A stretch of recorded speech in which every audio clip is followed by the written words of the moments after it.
ప్రభునందు ప్రియులారా, దేవుని మహాకృప చేత కనికరమ చేత మరొకసారి ఛానల్ ద్వారా మీ ముందు రావడానికి దేవుడి విషయం బాగా కొందరు తెలియజేస్తున్నాను.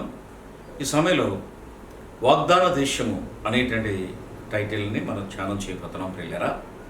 మొదటి పార్ట్ 1లో మనం చూస్తున్నాం. ఇప్పుడు వాగ్దాన దేశం. ప్రభునందు ప్రియులారా, ఆదికాండం 12:1-6 దేవుడు అబ్రాహామును పిలిచి, నేను నీకు చూపించే దేశంను బయలుదేరి వెళ్ళము, నిన్ను గొప్ప జనముగా చేసి నేను ఆశీర్వదించి నీ నామను గొప్ప చేయను దూషించు వారిని నేను శపించేదను, భూమి యొక్క సమస్త వంశములు ఎందు ఆశీర్వదించబడునని అబ్రహాముతో చెప్పగా అతడు అలాగుననే నడిచాను, అలాగనే చేశాను ప్రియులారా.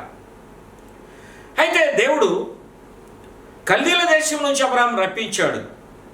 హరాను దేశం నుంచి కల్దీల దేశం నుంచి రప్పించి ఎక్కడ తీసుకుని వచ్చాడండి? ఆయన్ని వాగ్దాన దేశం తీసుకుని వచ్చాడు. ఈ వాగ్దాన దేశము మొట్టమొదటిగా ఎవరితో వాగ్దానం చేశాడండి? దేవుడు అబ్రహాముతో చేశాడు. ఇది అబ్రహాముతో చేసిన వాగ్దానంలో జ్ఞాపకం చేసుకొని దాన్ని అనుసరించి ఆయన కుమారుడు ఇస్సాకును బట్టి, అలాగనే యాకోబును బట్టి, అతని వంశాలన్నిటిని బట్టి తర్వాత దావీదును స్థిరపరిచి దావీదు ద్వారా గొప్పగా దేవుడు సంస్కరించాడు ఇశ్రాయేలుని. ప్రియులారా, జ్ఞాపకం చేసుకుందాం. ఈ వాగ్దాన దేశం అంటే ఇశ్రాయేలుల దేశం అనే విషయాన్ని మనం జ్ఞాపకం చేసుకోవాలి. దాని యెరూషలేముగా మనం కొనియాడుతున్నాం ప్రియులారా. ఆదికాండం 15:13-14 చెప్తున్నాడు చూడండి. ఆయన నీ సంతతి వారు తమది కాని పరదేశమందు నివసించి ఆ దేశం వారికి దాసులుగా అందురు. ఈ వాగ్దాన దేశానికి అబ్రహాముతో ఇచ్చిన మాట ప్రకారంగా ఏం చేశాడండి? కొన్ని పరీక్షలు పెట్టాడు ఇశ్రాయేలులకి. ఎట్లా పెట్టాడు? ఇశ్రాయేలులు అబ్రహామును ఆశీర్వదించి అబ్రహాము తర్వాత ఇస్సాకును బట్టి యాకోబును బట్టి గొప్పగా చేసిన తర్వాత వారు దేవునికి రోజు రోజు కూడా దేవుడు మర్చిపోయారు. వాడు అక్కడ దేవుడిచ్చిన సమస్యను కూడా అనుభవిస్తూ కూడా దేవునికి ఇచ్చే మహిమ లేకోకుండా వాడు సొంత పద్ధతిలో ప్రయాణం చేసి వాడు దూరం అయిపోయారు ప్రియులరా. ఆ పరిస్థితుల్లో ఆయన శత్రువులకు అప్పగించాడు ప్రియులరా. ఎవరండి? ఐగుప్తు దేశమునకు వాళ్ళే పంపించి ఐగుప్తు చెరలో 400 సంవత్సరాలు ఇబ్బందులు పడేలాగా చేశాడు. ఎలా చేశాడంటే ఆయన బానిసలుగా చేశాడు అక్కడ వాళ్ళని. ఈ 400 సంవత్సరాలు కూడా చూద్దాం. 15 ఆదికాండం 15:13 చెప్తున్నాడు. ఆయన సంతతి వారు తమది కానీ పరదేశమందు నివసించి ఆ దేశం వారికి దాసులుగా ఉందరు, వారు 400 సంవత్సరములు వీరిని శ్రమ పెట్టుదురు. వీరు ఎవరికి దాసులుగా ఉందరు? ఆ సంతతి వారికి నేను తీర్పు తీర్చేదను. తరువాత వారు మిక్కిలి ఆశతో బయలుదేరి ఎక్కడికండి? ఈ వాగ్దాన దేశమునకు వస్తారు ప్రియులారా. దేవుడు వాడికి పరీక్ష పెట్టాడు. శ్రమ లేనివాడు క్రైస్తవుడు కాదు. కష్టపడిన వాడు ఫలితాన్ని ఆశించడానికి అర్హత లేదు. నువ్వు కష్టపడి భూమిని పండించినప్పుడు దాని ఫలితాలను తినడానికి సంతోషంగా తినగలవు ప్రియులారా. ఇవాళ చాలామంది ఎట్లా ఉన్నారండి? కష్టపడకుండా, శ్రమ పడకుండా, చెమట పడకుండా సంపాదించాలనే ఆలోచన కలిగిన వారు అనేక మంది ప్రయాణం చేస్తున్నారు ప్రియులారా. అటువంటి వారు సంపాదించినా కానీ వారికి ఆ ఆస్తి వారికి దక్కదు ప్రియులారా. నీవు కష్టపడి సంపాదించింది అది నీకు ఆశీర్వాదం విషయాన్ని జ్ఞాపకం చేసుకోవాల్సింది. చెప్తున్నాడు ఇక్కడ 400 సంవత్సరంలో మీరు దాసులుగా మీరు జీవించాలి. శత్రువుల మధ్య మీరు బ్రతకాలి. దేవుని మహిమ ఏంటో, దేవుని గొప్పదనం ఏంటో మీరు తెలుసుకోవాలి. చూడండి, ఐగుప్తు నుంచి కనాను తీసుకుని వెళ్ళినప్పుడు మార్గ మధ్యంలో ఎన్నో అద్భుతాలు చేశాడో వారికి అవన్నీ కూడా పూర్తిగా మర్చిపోయారైన దేవుళ్ళు ప్రియులారా. దేవుణ్ణి ఈ అద్భుతాలన్నీ కూడా వాళ్ళు మర్చిపోయారు పూర్తిగా. ఆయన మహిమగల దేవుడు, ఆయన ప్రభావం గల దేవుడు విషయాన్ని అది ఎక్కడ కూడా గుర్తుంచుకోకుండా ఆయన అడుగడుగులు కూడా మర్చిపోతూనే ముందుకు ప్రయాణం చేశారు పిల్లరా. అంటున్నాడు ఆయన 430 సంవత్సరాలు వీరిని శ్రమ పెడతారు. తర్వాత 430 సంవత్సరాలు గడిచిన తర్వాత నేను ఏం చేస్తాను? వాడిని మిక్కిలి ఆస్తితో వాళ్ళు సమీకరించి అక్కడి నుంచి బయలుదేరగొట్టి ఎక్కడికి? నేను అబ్రహాముతో చూపించిన దేశం అనగా అదే వాగ్దాన దేశం నేను మిమ్మల్ని పంపిస్తానని చెప్తాను పిల్లరా. అబ్రహాము, ఇస్సాకు, యాకోబులు కనానులో నివసించుండగా వారు భయంకరమైన కరువు సంభవించగా వీరు 70 మందితో బయలుదేరి ఐగుప్తులోకి వచ్చారు ప్రియులారా. ఐగుప్తు దేశంలోకి వచ్చారు. ఐగుప్తు దేశంలోకి వచ్చిన తర్వాత ఈ 70 మంది యొక్క మనుషులు ఎంతమందిగా మారిపోయారండి? సుమారుగా 21 లక్షల మందిగా మారిపోయారు ప్రియులారా. కాల్బలం 6 లక్షలు మాత్రమే, అంటే సైనికులు 6 లక్షలు మాత్రమే. మిగతా వారు, పెద్దవారు, చిన్నవారు, తల్లిదండ్రులు, వాళ్ళ యొక్క బంధువులు వాళ్ళందరూ కూడా కలిపితే ఇంచుమించుగా అన్యులు మొత్తం సమస్తం అందరూ కలిపితే 21 లక్షలుగా సుమారుగా తేలింది ప్రియులారా. జ్ఞాపకం చేసుకుందాం. బైబిల్ చరిత్రలో కాల్బలం 6 లక్షలు మాత్రమే అని చెప్పాడు ప్రయాణాల్లో. కానీ మిగతా వారు తల్లిదండ్రులు ఏమయ్యారు, వారి బంధువులు వృద్ధులు ఏమైపోయారు, చిన్నవాళ్ళు ఏమైపోయారు, అన్యులు ఏమైపోయారు, వీళ్ళందరూ కలిపి చూసినట్లయితే ఇంచుమించుగా సుమారుగా 21 లక్షలు సుమారుగా ఉండొచ్చనే విషయాన్ని జ్ఞాపకం చేస్తున్నాం ప్రియులారా. నిర్గమాకాండం మొదటి అధ్యాయం 8-9 చెప్తున్నాడు చూడండి. ఆ తర్వాత దినులు తెట్లను ఇశ్రాయేలు సంతతి అయిన ఈ జనము కంటే విస్తారముగా బలిష్టంగా, చూడండి, ఐగుప్తు జనము కంటే ఈ 70 మంది ఐగుప్తు దేశంలోకి వచ్చి వాళ్ళ పరదేశంలో వాళ్ళు నివాసం చేస్తూ వాళ్ళ దగ్గర బానిసలుగా బ్రతుకుతూ వాళ్ళు జీవిస్తున్న కాలంలో వీళ్ళు రోజు రోజుకు కూడా ఎలాంటి వాళ్ళ సంతానం అభివృద్ధి చెందిపోయిందట.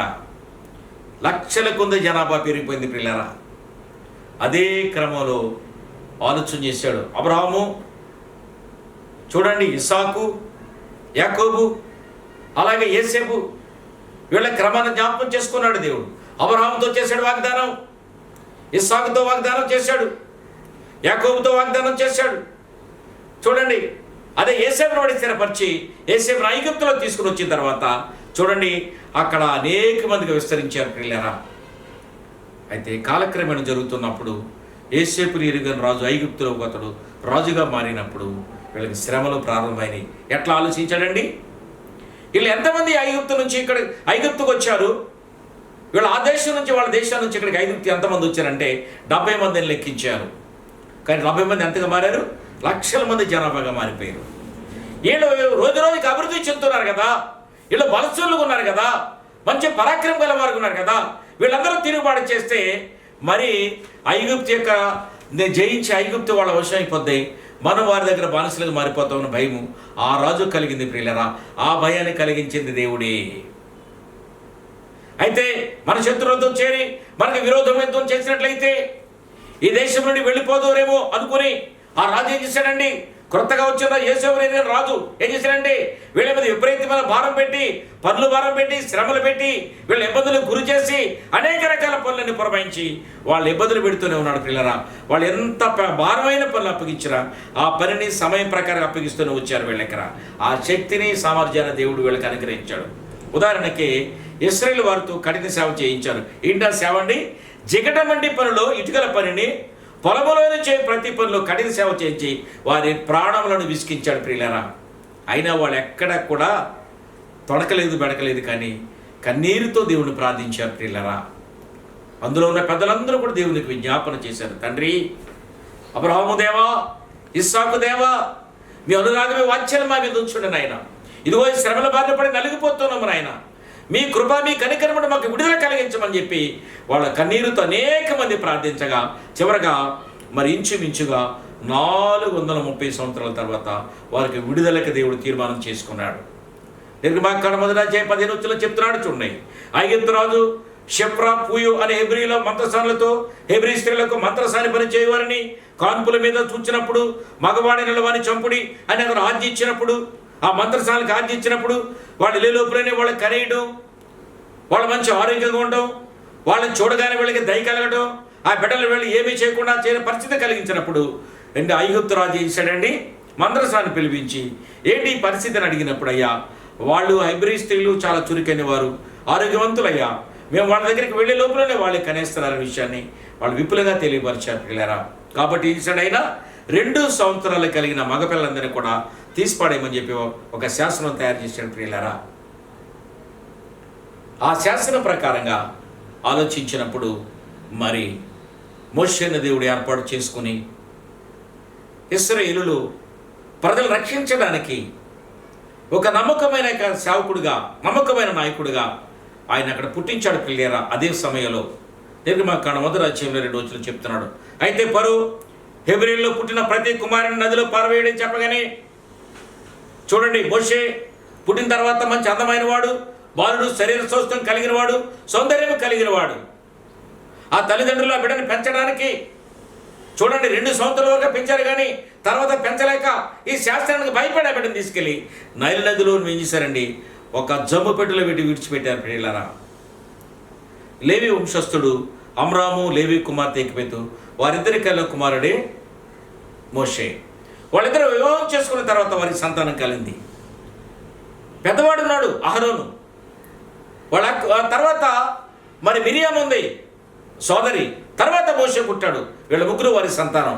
కానీ మోషే పుట్టిన తర్వాత 2 సంవత్సరాల వయసులో ఈ శాసనం వచ్చింది కాబట్టి ఆ బిడ్డను కాపాడుకోవడానికి వాళ్ళకి సామర్థ్యం లేక చాలా భయపడి కన్నీళ్ళతో ప్రార్థించి చివరికి ఏం చేశారంటే ఆ బిడ్డను జమ్ముపిట్లో పెట్టి కీలు పూసి నదిలో విడిచిపెట్టారు. ఫరో కుమార్తె స్థానానికి వచ్చినప్పుడు ఆ బిడ్డను చూసి ఆ బిడ్డ ఏడుపు ఆ బాక్స్ అని తెప్పించే బిడ్డలున్నా బాక్స్ ఓపెన్ చేసే బిడ్డన్నాడు. ఆ బిడ్డ సౌందర్యాన్ని చూసి ఆమె ముద్రలైపోయి ఈ బిడ్డ నా కుమారుడు, ఎబ్రీల్లో ఈ కుమారుడు అక్కడు, కాబట్టి ఈ బిడ్డను పెంచడానికి పాల్గొనడానికి ఎబ్రీ స్త్రీలో తీసుకురామని చెప్పి తనకు పని వాళ్ళు చెప్పగా అలాగనే పని వాళ్ళు తీసుకొని వచ్చినప్పుడు మరి మోషే తల్లి ఆ బిడ్డకు పాలు ఇచ్చి పెంచి ఆశీర్వది గొప్పగా చేసింది ప్రియులరా. అయితే రాజాజ్ఞ ప్రకారంగా మరి ఐగుప్తు రాజు యొక్క కుమార్తె ఆమె ఆజ్ఞ ప్రకారంగా బిడ్డను పెద్దవాడైన తర్వాత తీసుకుని ఆమెకు అప్పగించిన తర్వాత ఆ బిడ్డ రాజు దగ్గర సకల లాంఛనాలతో సకల విద్యలు నేర్చుకుని గొప్పవాడిగా తయారైపోయాడు ప్రియులరా. ఇది ఎట్లా జరిగింది? ఫరో కుమార్తె స్నానం చేయడానికి వెళ్ళినప్పుడు ఆ నదిలో ఆ బాక్సును చూడగానే ఆ బాక్సు తెప్పించి ఓపెన్ చేయగానే ఆ బిడ్డ అందులో ఉండి ఏడుస్తున్నాడు. ఆ బిడ్డను చూడగానే దయ కలిగింది.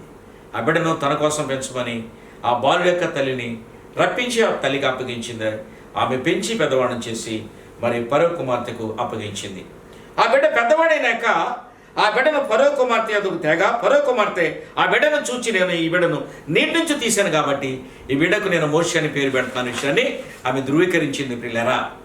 నిర్గమకాండం 2:11 చెప్తున్నాడు, మోషే ఐగుప్తులో ఫరో కుమారుడుగా ఉండగా ఒక దినం ఒక ఎబ్రీయుని ఒక ఐగుప్తుని కొట్టగా అది చూచి మోషే అడిని చూచి ఐగుప్తుని కొట్టగా అతను చనిపోయాను.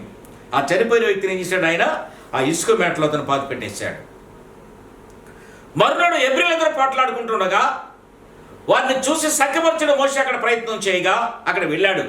వెళ్ళిన తర్వాత వారిలో ఎందుకైతే దెబ్బలాడుకున్నారు మీరందరూ ఒకటే కదా అని చెప్పినప్పుడు వాళ్ళు ఎవరనండి, నీవు ఐగుప్తుని కొట్టి చంపినట్లుగా మమ్మను కొట్టి చంపుతూ అన్నారు. ఈ వార్త రాజుగారికి తెలిసిపోయింది.